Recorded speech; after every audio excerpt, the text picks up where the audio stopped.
38장. 내가 죽은 후 만약 리치몬드의 녹지대 근처에 있는 그 구식의 오래된 집에 귀신이 출몰하게 된다면 그것은 정녕 내 죽은 귀신이 출몰하는 것임에 틀림없을 것이다.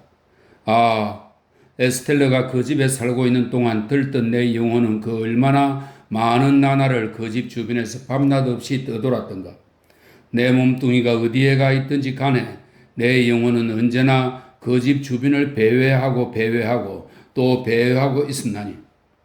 에스텔라가 함께 살게 된 부인은 브랜들리 부인이라고 불리는 과부로 에스텔라보다 몇 살 위인 딸이 한 명 있었다. 어머니는 젊어 보였고 딸은 늙어 보였다. 어머니의 안색은 분홍빛이었고 딸의 안색은 누런빛이었다. 또 어머니는 경박함을 자처했고 딸은 경건함을 자처했다. 그들은 이른바 지체가 높다는 위치에 있었으며 수많은 사람들을 방문했고 또 수많은 사람들의 방문을 받았다. 그들과 에스텔라 사이에는 감정의 공유가 혹시 있다고 하더라도 거의 없는 거나 다름없었다. 하지만 에스텔라에게 그들이 필요하고 그들에게도 에스텔라가 필요하다는 점은 서로 간의 이해가 정립되어 있었다. 브랜들리 부인은 미스 헤비시엄이 세상을 등지기 전에 알고 지내던 한 친구였다. 브랜들리 부인의 집 안에서 그리고 그녀의 집 밖에서 나는 에스텔라가 나에게 당하게 할 수 있는 온갖 고문을 종류와 정도를 막론하고 다 겪었다. 그녀에 대한 내 관계가 지닌 성격 때문에 나는 그녀와 친밀한 사이면서도 그녀의 애정을 받는 위치에는 있지 않았는데 이것은 내 심리적 고통을 더욱 증대했다. 그녀는 나를 이용하여 다른 구애자들을 애태우게 했으며 그녀 자신과 나 사이의 친밀한 바로 그 자체를 이용해 그녀에 대한 헌신적인 내 사랑을 끊임없이 경멸해야 했다. 내가 설령 그녀의 비서나 집사나 이복 동생이나 가난한 친척이었다고 하더라도, 아니 내가 그녀의 정혼한 남편의 남동생이었다 하더라도 나는 나 자신을 오히려 더 희망 있는 존재로 여겼을 것이다. 그녀와 가장 가까이 지내던 바로 그때의 말이다. 그녀를 부를 때 성이 아닌 이름을 사용하고 또 그녀가 내 이름을 부르는 걸 듣는 특권은 그런 상황에서는 내 시련을 오히려 악화하는 것이 되었다. 그것이 그녀의 다른 연인들을 거의 미치게 만들었다는 것은 하나의 짐작인 반면 그것이 나를 거의 미치게 만들었다는 것은 내가 너무나 확실히 알고 있는 사실이다. 그녀에게는 구애자가 끊임없이 이어졌다. 의심할 여지 없이 나는 질투심으로 인해 그녀에게 다가오는 모든 사람을 그녀의 구원자로 믿었다. 하지만 내가 그런 식으로 그 수를 늘리지 않아도 그녀의 구애자들은 충분하고도 남을 만큼 많았다. 나는 리치먼드에서는 자주 그녀와 만났으며 런던 시내에서는 자주 그녀에 대한 이야기를 들었다. 그리고 자주 그녀와 브랜들리 부인 모녀를 데리고 뱃놀이를 나가곤 했다. 소풍, 축제, 행사, 연극, 가극, 연주회, 파티 등등 온갖 종류의 즐거움이 계속 이어졌으며 그 어디든지 나는 늘 그녀를 따라다녔다. 그리고 그 모든 것은 나에게 비참함만 안겨주었다. 나는 그녀와 교제하는 동안 한 시간도 행복을 맛본 적이 없다. 하지만 내 마음은 하루 24시간 내내 죽을 때까지 그녀와 함께 지내는 행복에 대한 상상만을 주르기차게 되풀이했다. 우리 교제의 이 시기 전체에 걸쳐서, 그런데 곧 밝혀질 테지만 이 시기는 그때 내 생각으로는 오랫동안 지속된 것처럼 느껴졌다. 이 시기 전체에 걸쳐서 그녀는 습관처럼 우리의 관계가 우리에게 강요된 것이라는 점을 분명히 드러내는 어조로 되돌아가곤 했다. 하지만 이런 어조 또는 그녀의 많은 다른 어조로 이야기하다가 갑자기 말을 멈추고는 나를 동정하는 것처럼 대해주곤 할 때도 있었다. 어느 날 저녁 또 그녀는 그렇게 갑작스레 태도를 바꾸며 말했다. 어두워져가는 리치먼드의 집 창가에 우리가 따로 떨어져 앉아 있을 때였다. 너는 경고를 결코 받아들이지 않을 거니? 어떤 경고 말이니? 나에 대한 경고 말이야. 너에게 매혹되지 말라는 경고? 그걸 뜻하는 거니 에스텔라? 뜻하는 거니라니? 너가 내 말 뜻을 모른다면 너는 장님이나 다름없어. 나는 사랑의 신은 대개 장님으로 알려져 있다고 말했을 것이다. 하지만 미스 헤비시엄에게 복종할 수밖에 없다는 사실을 잘 알고 있는 그녀에게 나 자신을 강요하는 것은 너그럽지 못한 짓이라는 느낌 때문에 나는 언제나 내 감정 표현을 자제했는데 그 순간도 바로 그 때문에 그렇게 말하지 못했다. 내가 늘 두려워한 점은 그녀가 그 사실을 알고 있음으로 인해 자존심 강한 그녀에 대해 내가 몹시 불리한 처지에 놓인 것은 아닌가. 그래서 내가 그녀의 가슴 속에서 반항적인 투쟁의 대상이 되어 있는 것은 아닌가 하는 것이었다. 어쨌든 나는 말했다. 이번만큼은 아무런 경고도 받은 바 없어. 왜냐하면 오늘은 너희 편지를 받고 여기 온 것이니까 말이야. 그건 사실이야. 에스텔라는 차갑고 무관심한 미소를 지으며 말했다. 내 마음을 언제나 얼어붙게 만드는 미소였다. 어두워가는 바깥 풍경을 잠시 동안 바라보고 난 뒤 그녀는 말을 계속했다. 곧 미스 헤비시엄이 세티스에서 하루 동안 나와 함께 지내고 싶어하는 때가 돼. 너가 원한다면 너는 나를 거리로 데려다 주고 다시 이리로 데리고 오게 되어 있어. 미스 헤비시엄은 내가 혼자 여행하는 걸 바라지 않으면서도 내 하녀를 집 안에 들이는 것을 싫어해. 그런 사람들의 입에 오르내리는 것을 아주 민감하고 끔찍하게 싫어하거든. 나를 데려다 줄 수 있니? 데려다 줄 수 있니라니 에스텔러. 그럼 데려다 줄 수 있다는 거구나? 괜찮다면 내일 모레 갈 예정이야. 내 지갑에서 모든 비용을 지불할 거야. 그게 너와 함께 가는 조건이야. 알아듣겠지? 그리고 복종하게 되어 있겠지? 나는 말했다. 이것이 그날의 방문을 위한 그리고 그와 똑같은 여러 번의 다른 방문을 위한 준비로 나에게 해준 말의 전부였다. 미스 헤비시엄은 결코 나에게 편지를 쓴 적이 없었다. 사실 나는 그녀의 필체도 접본 적이 없었다. 우리는 다음 날 내려갔다. 그녀는 내가 그녀를 맨 처음 만났던 그 방에 있었다.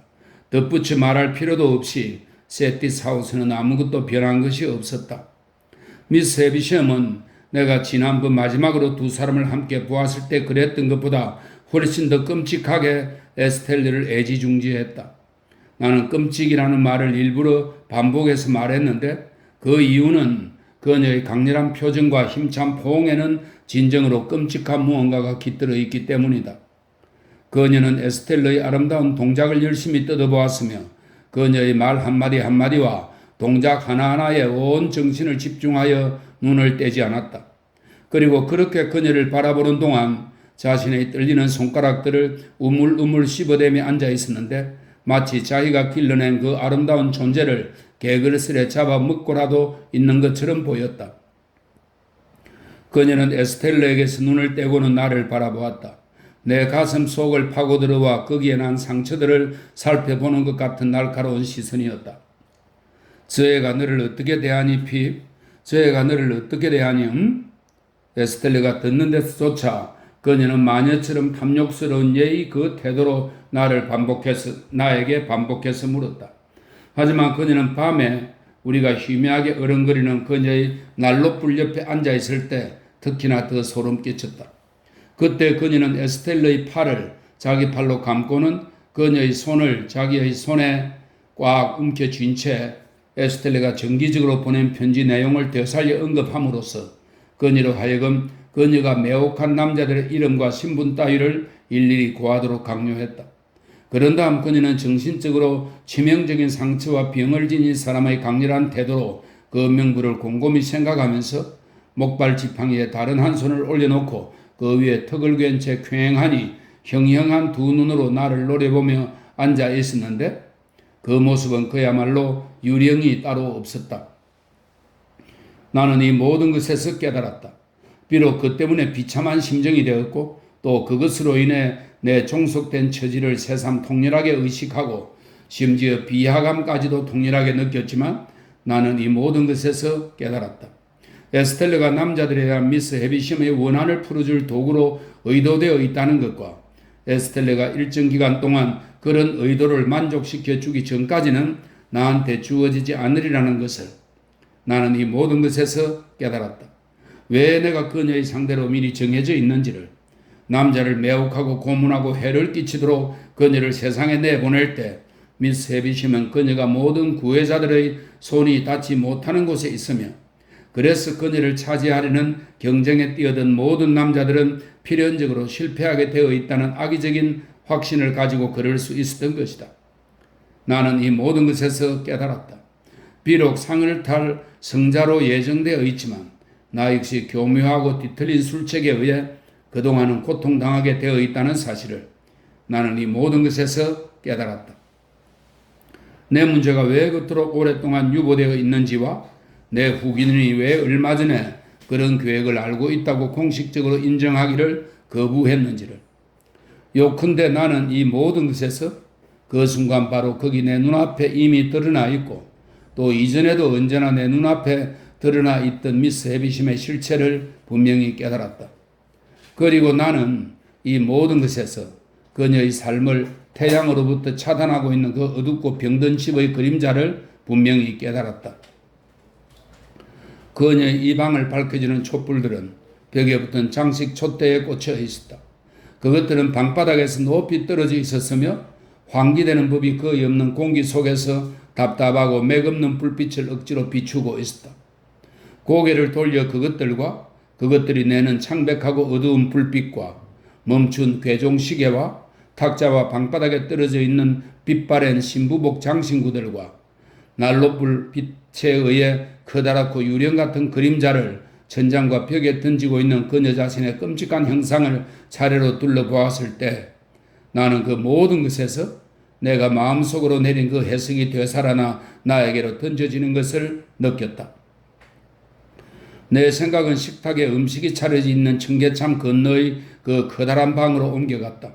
그리고 식탁의 중앙 장식대에서 늘어져 내린 거미줄 속에서 식탁보 위를 기어다니는 거미들에게서 벽의 늘판 뒤에서 자그마한 심장을 빠르게 콩콩대며 뛰어다니는 쇳기들의 발자국에서 그리고 방바닥 위에서 더듬더듬 기어가다 멈췄다를 반복하는 딱정벌레들에게서 나는 그 해석을 말하자면 크게 씌어 있는 것처럼 분명히 확인할 수 있었다. 어떤 방문에서 에스텔라와 미스 헤비심 사이에 어쩌다 약간의 날카로운 말들이 오갔다. 그들이 서로 대립하는 모습을 본 것은 이번이 처음이었다. 조금 전에 묘사한 것처럼 우리는 모두 난로불 옆에 앉아 있었고 미스 헤비심은 여전히 에스텔라의 팔을 자기 팔로 감은 채 그녀의 손을 자기 손에 꽉 움켜쥐고 있었다. 그런데 그때 에스텔라가 조금씩 그녀에게서 몸을 떼어내기 시작했다.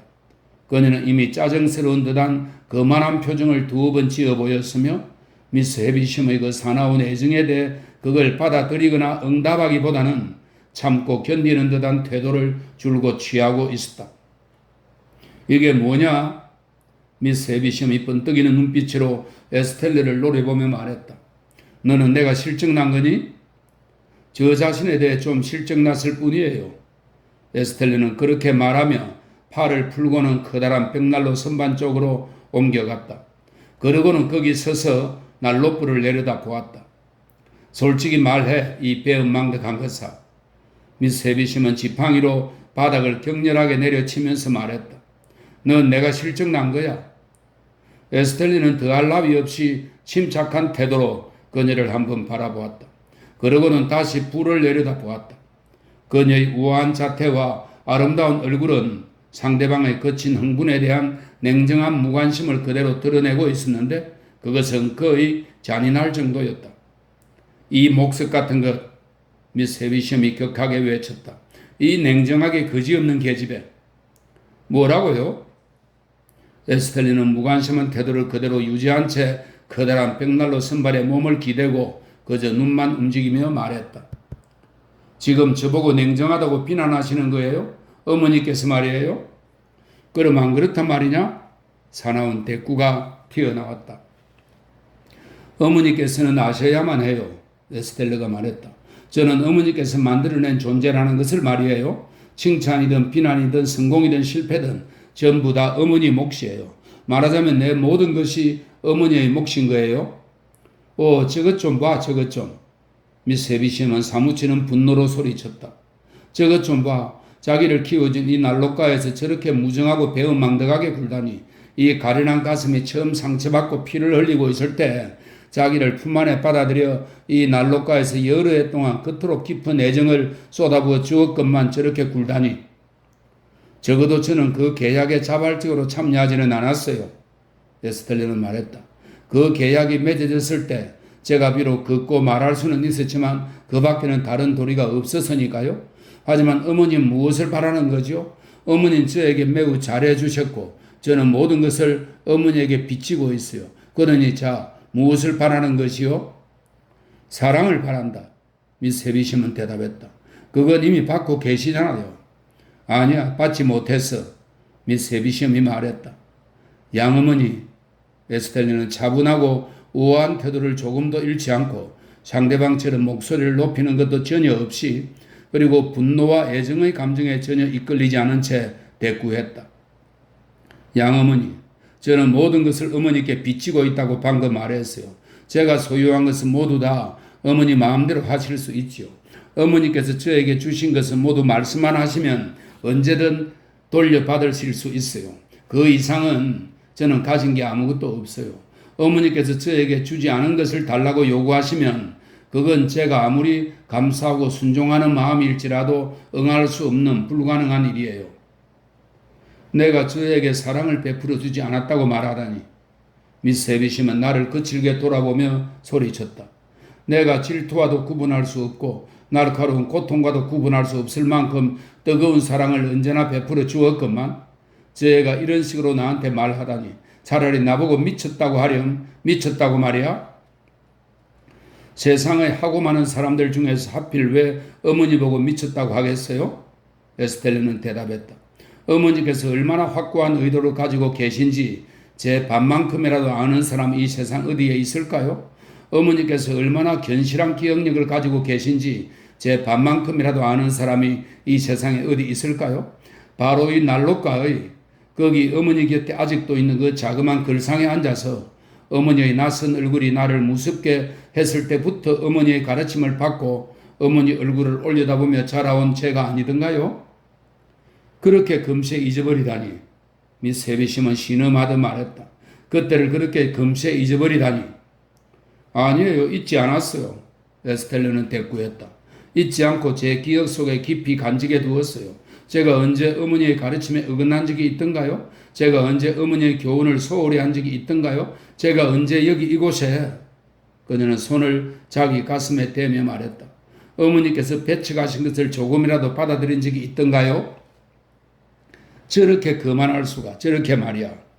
미스 헤비심은 두 손으로 자신의 허연 머리카락을 쓸어넘기며 신음하듯 말했다. 저에게 그만하라고 가르친 사람이 누구죠? 에스텔레는 대답했다.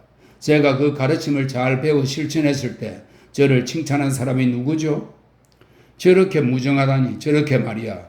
미스 헤비심은 아까와 같은 동작을 또 하며 신음하듯 말했다. 저에게 무정하라고 가르친 사람이 누구죠? 에스텔레는 대답했다. 제가 그 가르침을 잘 배워 실천했을 때 저를 칭찬한 사람이 누구죠? 그렇다고 나에게까지 그만하고 무정하게 군단 말이냐? 미스 헤비심은 두 팔을 내뻗으며 완전히 비명에 가깝게 외쳤다. 에스텔러, 에스텔러, 에스텔러. 그렇다고 나에게까지 그만하고 무정하게 군단 말이냐? 에스텔러는 한순간 일종의 조용하지만 놀란 표정으로 미스 헤비심을 바라보았다. 그러나 그 밖에는 동료의 기색이 전혀 없었다. 그 순간이 지나갔을 때 그녀는 다시 난로불을 내려다 보았다. 저는 어머니께서 왜 이토록 비이성적으로 행동하시는지 알 수 없어요. 잠시 침묵하고 난 뒤 에스텔러는 고개를 들며 말했다. 제가 잠시 헤어졌다가 어머니를 만나 뵈러 온 이때에 말이에요. 저는 어머니께서 겪은 부당한 일과 그 원인들을 결코 잊은 적이 없어요. 저는 어머니와 어머니의 교육에 충실하게 따르지 않은 적이 결코 없어요. 저는 저 자신을 책망할 만한 어떤 약점도 보인 적이 결코 없어요. 내 사랑에 응답하는 것이 약점이라 말이냐? 미스 헤비심은 격하게 소리쳤다. 하지만 그래. 저엔 그렇다고 말할 거야. 금방 떠오른 생각이지만 조용하지만 놀란 표정을 또 한순간 짓고 난 에스텔라는 생각에 잠긴 얼굴로 말했다. 저는 어째서 이런 일이 일어난 것인지 이해할 수 있을 것 같아요.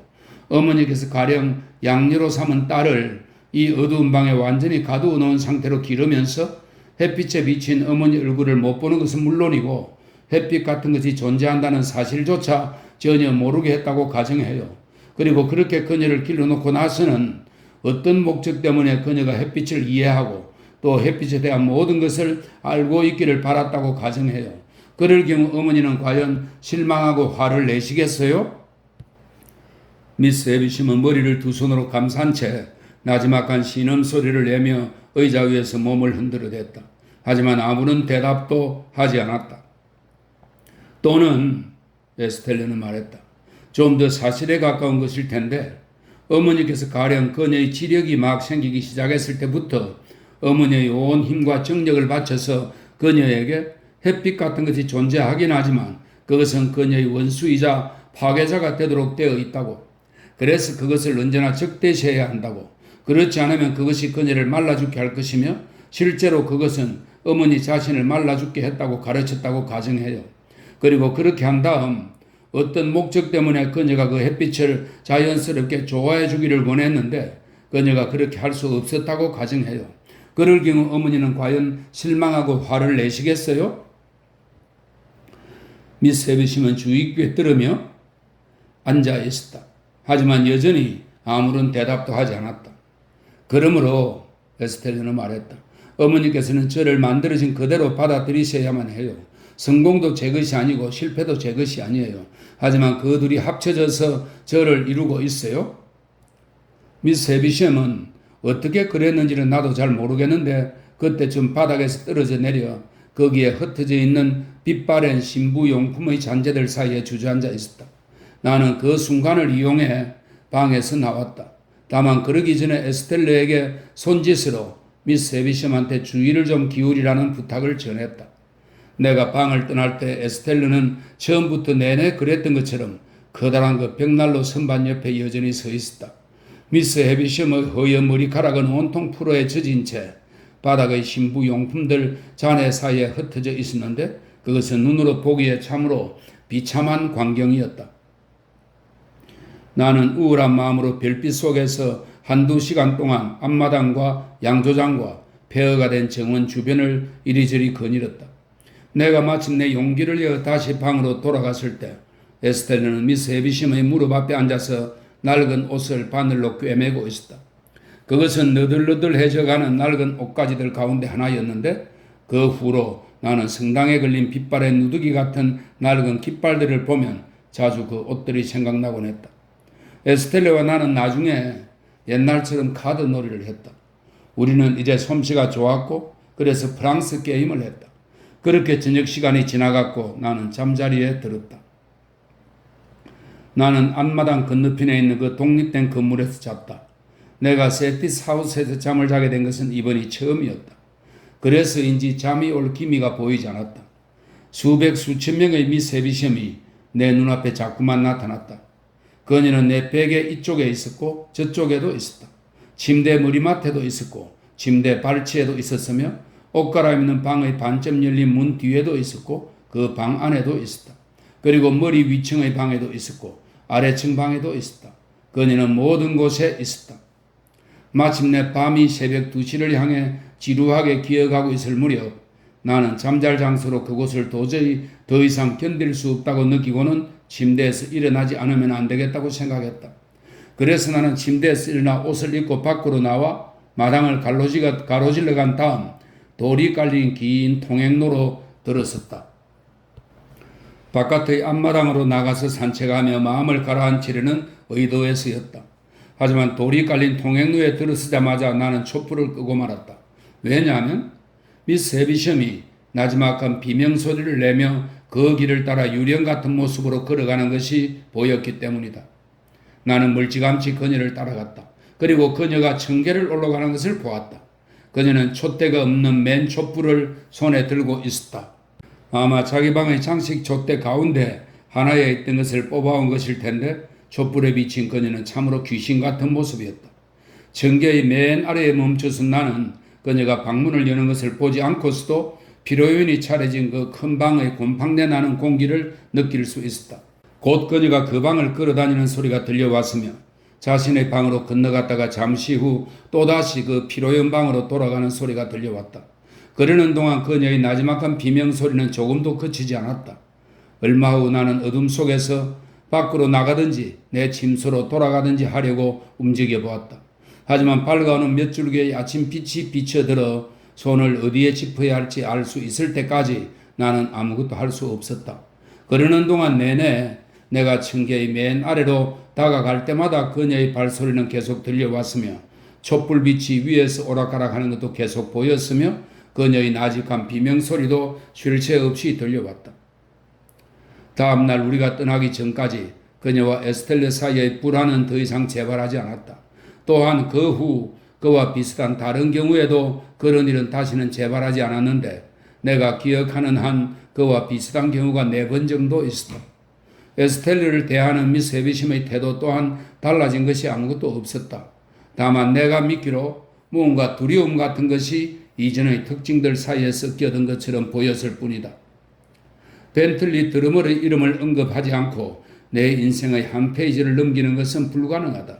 그게 가능만 했다면 나는 아주 기꺼이 그냥 넘겼을 것이다. 숲속의 방울새들이 해원 전체 회합을 가졌던 어느 날이었다. 보통 때와 마찬가지로 아무도 다른 어느 누구와 의견의 일치를 보이지 않음으로써 우호의 감정이 한창 돈독해지고 있을 때 사회를 보는 방울새가 숲 전체에 정숙하기를 명하고는 드러머리 아직 숙녀를 위해 건배를 들지 않았다고 말했다. 클럽의 엄숙한 규약에 따라 그 짐승 같은 놈은 그날 건배를 들 차례였던 것이다. 내 생각에 술병이 돌고 있는 동안 그는 혐오스럽게 나를 곁눈질로 쳐다보는 것 같았다. 하지만 우리들 사이에는 애초부터 아무런 애정도 없었으므로 그건 충분히 있을 수 있는 일이었다. 그러나 그가 해운 일동에게 그와 함께 에스테르를 위해 건배하기를 요구했을 때 나는 얼마나 분노가 치밀며 놀랐던가. 어느 에스텔레를 말하는 거냐? 나는 말했다. 네가 알 바 아니야? 드러머리 쏘아붙였다. 어디 사는 에스텔레냐니까? 나는 말했다. 너는 어디 사는 누구라고 말할 의무가 있어. 방울새 해원으로서 그는 실제로 그럴 의무가 있었다. 리치먼드에 사는 에스텔레입니다. 신사 여러분. 드러머는 나를 제쳐놓으며 말했다. 그리고 비할 데 없는 미녀랍니다. 비열하고 불쌍한 천치 녀석. 주제에 무슨 비할 데 없는 미녀를 안다고. 나는 허버트에게 속삭였다. 나도 그 숙녀를 알고 있네. 건배가 재창되고 났을 때 허버트가 식탁 너머로 말했다. 너가 안다고? 드러머리 말했다. 그리고 나도 알고 있어. 나는 시뻘겋게 달아오른 얼굴로 덧붙였다. 너가 안다고? 드러머로 말했다. 오 하나님 맙소사.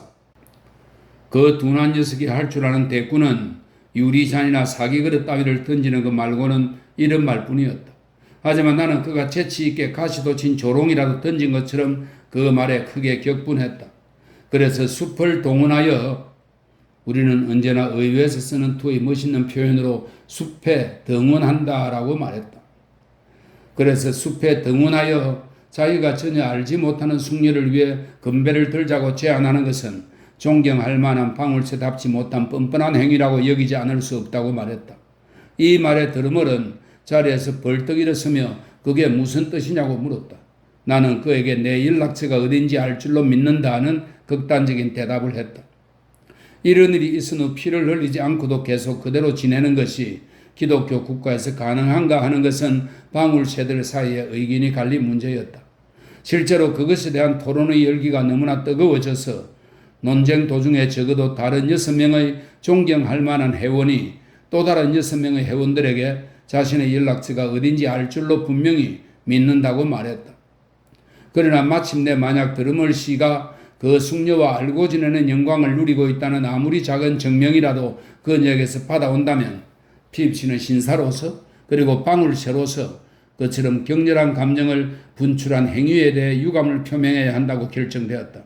그 증명을 제시하는 날은 명예에 대한 우리의 뜨거운 열정이 일의 지체로 인해 식어버리지 않도록 바로 다음 날로 정해졌는데 다음 날이 되자 드러멀은 여러 번 그와 함께 춤추는 영광을 누린 적이 있다는 정중하고 짤막한 에스텔러의 친필 확인서를 받아가지고 나타났다. 그 결과 나는 다른 도리 없이 그처럼 격렬한 감정을 분출한 행위에 대해 유감스럽게 생각하며 내 연락처가 어딘지 알 거라고 말한 것을 부당한 은사로서 모두 취소한다고 말해야만 했다. 그러고 나서 드러물과 나는 숲의 회원들이 무차별적인 언쟁에 돌입하여 마침내 우호의 감정을 돈독히 하는 일이 놀라운 속도로 달성되었다는 종료 선언이 있을 때까지 1시간 동안이나 서로에게 콧방귀를 끼어대며 앉아 있었다. 나는 지금 이 일을 가볍게 이야기하고 있지만 사실 이것은 나에게 가벼운 문제가 아니었다. 왜냐하면 보통 사람보다 떨어져도 한참 떨어지는 경멸스럽고 서투르며 부르퉁한 얼간이에게 에스텔레가 조금이라도 호의를 보여준다는 생각이 나에게 얼마나 쓰라린 고통을 주었는지는 말로 적절히 표현할 수 없기 때문이다. 그녀가 그런 못난 놈에게 몸을 낮춘다는 생각을 내가 견딜 수 없어 한 것은 그녀에 대한 내 사랑 속에 존재하는 너그럽고 사심없는 순수한 열정에서 비롯된 것이었다고 나는 지금 이 순간까지도 믿는다. 물론 그녀가 누구에게 호의를 베풀어 주었든지 나는 틀림없이 비참하게 느꼈을 것이다. 하지만 그게 좀 더 훌륭한 상대였다면 내 고통의 종류와 정도는 달랐을 것이다. 드러물이 그녀를 가까이 쫓아다니기 시작했다는 것과 그녀가 그것을 허락했다는 사실을 알아차리기는 어렵지 않았고 또 실제로 금세 알아차렸다. 얼마 지나지 않아 그는 이제 그녀 뒤를 늘 따라다녔으며 그와 나는 매일 서로 마주치게 되었다. 그는 둔하고 고집스러운 방식으로 에스텔레에게 계속 달라붙어 있었고 에스텔레도 그를 계속해서 붙들어 두었다. 그녀는 때로는 호의를 보이다가 때로는 싸늘하게 대했고 때로는 그의 애교를 부리다시피 하다가 때로는 노골적인 경멸을 던지기도 했으며 때로는 그를 아주 잘 아는 것처럼 보이다가 때로는 그가 누구인지 거의 기억도 못하는 것처럼 대했다. 하지만 제거스 씨가 부른 이름을 사용한다면 이 거미 녀석은 숨어서 기다리는 데 익숙해 있었으며 또 거미 종족 특유의 인내심을 지니고 있었다. 여기에다가 그는 자신의 재산과 좋은 가문에 대한 돌대가리 같은 자신감을 지니고 있었는데 그것은 집중력과 확고한 목적의식을 거의 대신하여 그에게 때때로 상당한 도움을 주었다. 그리하여 이 거미 녀석은 끈질기게 에스텔레를 지켜보고 기다림으로써 자기보다 영리한 다른 많은 곤충들을 이겨냈으며 종종 아주 딱 적절한 순간에 몸을 풀고 나타나 덮치곤 했다. 오늘날 리치먼드의 공공 무도회에서 에스텔레는 다른 모든 미녀들보다 아름답게 빛났는데 그날따라 이 어줍잖은 드러물 녀석이 그녀 곁에 너무나 집요하게 달라붙어 있고 에스텔레 또한 그를 너무나 용인해주는 모습이어서 나는 그녀에게 그에 대해 한마디 해야 되겠다고 작심했다. 나는 기회가 생기자마자 그렇게 했다. 그 순간은 그녀가 귀가 준비를 하고는 브랜들리 부인이 그녀를 데리고 가기를 기다리며 꽃 사이에 따로 떨어져서 앉아 있을 때였다. 나도 그녀 곁에 함께 있었는데 그런 장소에 갈 때나 올 때 나는 거의 언제나 그들과 동행했기 때문이다. 피곤하니 에스텔르? 좀 그래 피. 당연히 그렇겠지. 차라리 당연히 그렇지 않다고 말해주렴. 잠자리에 들기 전에 세티스 하우스에 편지를 써야 하니까 말이야. 오늘 밤의 승리를 상세히 설명하는 편지? 나는 말했다. 물론 아주 보잘것없는 승리지만 말이야 에스텔러. 그게 무슨 뜻이니? 난 승리라고 할 게 있었는지조차 모르겠는데. 에스텔러, 나는 말했다. 저쪽 구석에 있는 저 친구를 좀 봐. 여기 이쪽으로 우리를 건너다보고 있는 친구 말이야. 왜 내가 그 사람을 봐야 하지? 에스텔러는 그 대신 나를 응시하며 대답했다. 저쪽 구석에 있는 저 친구에게 뭐가 있다고 내가 바라볼 필요가 있는 거지? 정말이지. 그거야말로 바로 내가 너한테 묻고 싶은 질문이야. 나는 말했다. 왜냐하면 그는 오늘 밤 내내 너희 주변을 맴돌고 있었으니까 말이야. 밝게 빛나는 촛불 주위에는 에스텔레는 그를 한번 헐끗 보며 대답했다. 나방과 온갖 종류의 혐오스러운 벌레들이 모여드는 법이야. 촛불이 그걸 어떻게 막을 수 있겠니? 그래, 막을 수 없지. 나는 대답했다. 하지만 에스텔레는 그걸 막을 수 있지 않을까? 글쎄, 에스텔레는 잠시 후 소리내어 웃으며 말했다. 아마 그럴 수도 있겠지. 그래, 너 마음대로 생각해. 하지만 에스텔레, 내 말 좀 들어봐. 드러물처럼 대부분의 사람들이 경멸하는 남자를 너가 다정하게 대한다는 건 나를 비참하게 만들어. 그가 경멸받는 존재라는 걸 너도 잘 알고 있지? 그래서 그녀는 말했다. 그가 외모만큼이나 내면도 형편없는 녀석이라는 것을 너도 잘 알고 있지. 머리가 모자라고 고약한 성격에 침울하고 어리석은 작자라는 걸 말이야. 그래서 그녀는 말했다.